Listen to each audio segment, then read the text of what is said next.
સૌથી પહેલા વાત કરીએ ચૂંટણીમાં પાકિસ્તાનને લઈ ગરમાયેલા રાજકારણ વિશે।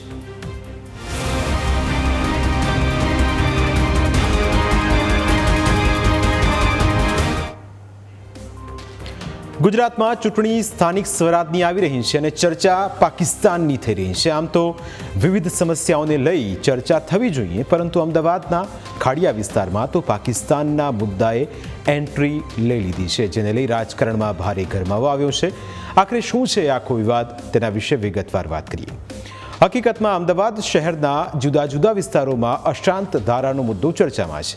પાલડી, વાસણા, વેજલપુર, સરખેજ સહિતના વિસ્તારોમાં અશાંત ધારાનો મુદ્દો ચર્ચાનું કેન્દ્ર બનેલો છે। લોકોને વધારે નજીકથી અસર કરતા આ મુદ્દો સ્થાનિક સ્વરાજની ચૂંટણી સમયે ચર્ચામાં આવતા રાજકારણ પણ ગરમાયું છે। નેતાઓ આવા સમયે યેન કેન પ્રકારે મતદારોને આકર્ષવા માટે બનતા તમામ પ્રયત્નો કરી જાણે છે। બીજેપીના મધ્યસ્થ કાર્યાલયના ઉદ્ઘાટન પ્રસંગે બીજેપી નેતા ભૂષણ ભટ્ટે પણ પોતાના સંબોધનમાં પાકિસ્તાનનો ઉલ્લેખ કર્યો। ભૂષણ ભટ્ટે વિવાદિત નિવેદન કરતા હુંકાર ભર્યો કે તેઓ ખાડિયાને પાકિસ્તાન નહીં બનવા દે। ભાજપને બદનામ કરવા, ભાજપના શાસનને બદનામ કરવા, ગુજરાતની અંદર ભારતીય જનતા પાર્ટીના શાસનને બદનામ કરવાની કોશિશ કરે, પણ આજે આપણે સંકલ્પ કરવો પડે। જે સંકલ્પ એ છે અને ઇતિહાસ એ સર્જવાનો છે કે 2026ની આ ચૂંટણીની અંદર આપણે સાથે મળીને સંકલ્પ કરીએ, શહેર આખાની અંદર કોઈની નજર હોય તો ભલે હોય, પણ ખાડિયાને અમે પાકિસ્તાન નહીં થવા દઈએ। ભૂષણ ભટ્ટનું આ નિવેદન વાયરલ થતાં જ રાજકારણમાં ભારે ગરમાવો આવ્યો, કારણ કે વાત અહીં ખાડિયાને પાકિસ્તાન ન બનવા દેવાની છે। સવાલ તો એ છે કે આખરે ખાડિયાને કોણ પાકિસ્તાન બનાવવા માંગે છે?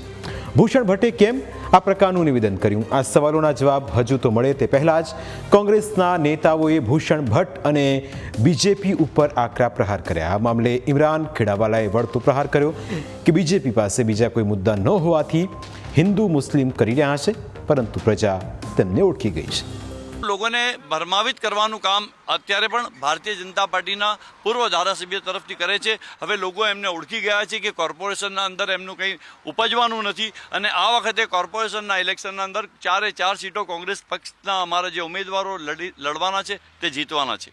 હું સમજુ છું કે અમિતભાઈ હોય, ભૂષણભાઈ હોય, કૌશિક જૈન હોય કે બીજા ધારાસભ્ય અશાંત ધારાની વાત કરીને જે ધ્રુવીકરણ કરે છે, હિન્દુ મુસ્લિમની વાત કરે છે, એમ આ પાકિસ્તાન આતંકવાદની વાત કરે છે, એમને અત્યારે આ મુદ્દાઓ સિવાય બીજા કોઈ મુદ્દા એમના પાસે નથી। પ્રજા એમને ઓળખી ગઈ છે, એટલે હવે અમારે કોઈ ચિંતા કરવાની જરૂર નથી। આવનારા દિવસોના અંદર પરિણામ આવશે ત્યારે સ્પષ્ટ થઈ જશે કે કોણ સત્તા પર છે। તો બીજી તરફ કોંગ્રેસના નેતા ગ્યાસુદ્દીન શેખે દાવો કર્યો કે ખાડિયા, દરિયાપુર અને શાહપુર બેઠક પર બીજેપીની હાર નિશ્ચિત છે અને હારના ડરથી જ તેઓ હિન્દુ મુસ્લિમ લાવ્યા છે। ગ્યાસુદ્દીન શેખે દાવો કર્યો કે ખાડિયામાં ઇમરાન ખેડાવાલાને હિન્દુ મત મળી રહ્યા છે। આવી સ્થિતિમાં પોતાના પુત્રને લોન્ચ કરવા માટે ભૂષણ ભટ્ટ આ પ્રકારની રાજનીતિ કરી રહ્યા છે। હિન્દુ મુસ્લિમનો મુદ્દો આટલી નાની ચૂંટણીની અંદર બી લઈ આવ્યા હોય તો એમનો કેટલો હારનો ભય હશે? એનું સૌથી મોટું કારણ છે કે જ્યારે SIR પ્રક્રિયા થઈ એની અંદર ડુપ્લિકેટ મતદારોના નામ જ્યારે નીકળી ગયા, અત્યાર સુધી ભારતીય જનતા પાર્ટી વોટ ચોરી કરીને આ ચૂંટણીઓ જીતતી હતી, કેમ કે બહુ ભૂંડી રીતે ભૂષણ ભટ્ટ હાર્યા છે જમાલપુર ખાડિયા। હવે જ્યારે પુત્રને લડાવવાની તૈયારી કરી રહ્યા હતા અને જ્યારે સ્થિતિ એમને જોઈ તો એમને લાગે છે કે પુત્રનું પણ હવે તો કાંઈ મેળ પડે એમ નથી, એટલે વર્ષોથી સત્તા ભોગવી છે, એટલે એમને લાગે છે કે સત્તાના શાસન પર બેસાય એવું નથી। આખા પ્રકરણમાં સવાલ એ ઉઠી રહ્યો છે કે ભૂષણ ભટ્ટે ચૂંટણી સમયે જ કેમ આ પ્રકારનું વિવાદિત નિવેદન કર્યું? આ અંગે ન્યૂઝ કેપિટલની ટીમે ભૂષણ ભટ્ટનો પણ સંપર્ક કર્યો। ન્યૂઝ કેપિટલ સાથેની વાતચીતમાં તેમણે શું જવાબ આપ્યો એ પણ સાંભળો। કોંગ્રેસ પાર્ટીની મનસૂબા, આ પ્રવાસી ઉમેદવારની મનસૂબા એ જ હોય।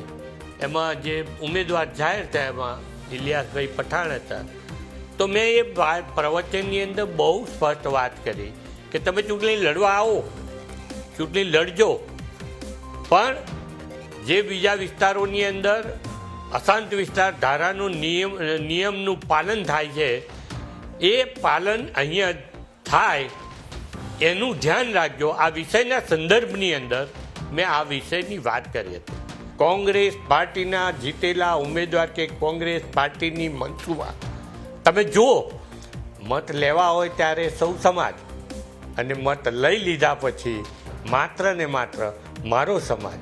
કચ્છમાં કંઈ બને તો મારા સમાજને આમ થયું, ભરૂચમાં કંઈક બને તો કે મારા સમાજને આમ થયું, અહીંયા કંઈ બને તો મારા સમાજ.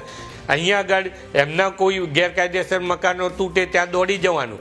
પ્રસાદ મિલ જેવા ગરીબ નાના હિન્દુ મત વિસ્તારની અંદર બિનઅધિકૃત રીતે ક્યાંક પોલીસનું અર્થઘટન જુદું કરી અને પોલીસનું પ્રોટેક્શન માગી મકાન તૂટતા હોય ત્યાં નહીં જવાનું. આ પ્રકારની વાતચીત કરવાવાળા લોકોને, આ પ્રકારના લોકો છે, આ પ્રકારની કોંગ્રેસ છે, એ વાત કરવી કોઈ ગુનો છે? અને એ વાત યાદ કરાવવા માટે મેં આ વિષયની વાત કરી હતી. ઉલ્લેખનીય છે કે વર્ષ 2012થી 2017 દરમિયાન જમાલપુર ખાડિયા વિધાનસભામાં ભૂષણ ભટ્ટ ધારાસભ્ય હતા, પરંતુ વર્ષ 2017થી આ વિસ્તારમાં ઇમરાન ખેડાવાલા ધારાસભ્ય છે. ખાડિયા વિસ્તારની વસ્તીની વાત કરીએ તો અહીં સૌથી વધારે વસ્તી હિન્દુઓની છે, ત્યારબાદ જૈન અને મુસ્લિમ ધર્મની વસ્તી આવેલી છે. ખાડિયાની જનતા જ નક્કી કરે છે કે કોણે જીતાડવા અને કોને હરાવવા. તેવામાં હવે કોર્પોરેશનની ચૂંટણી આવતા જ જીત માટે રાજકીય પાર્ટીઓ મેદાને ઉતરી છે, પરંતુ પ્રજા કયા આધારે મત કરશે તે આવનારો સમય જ બતાવશે.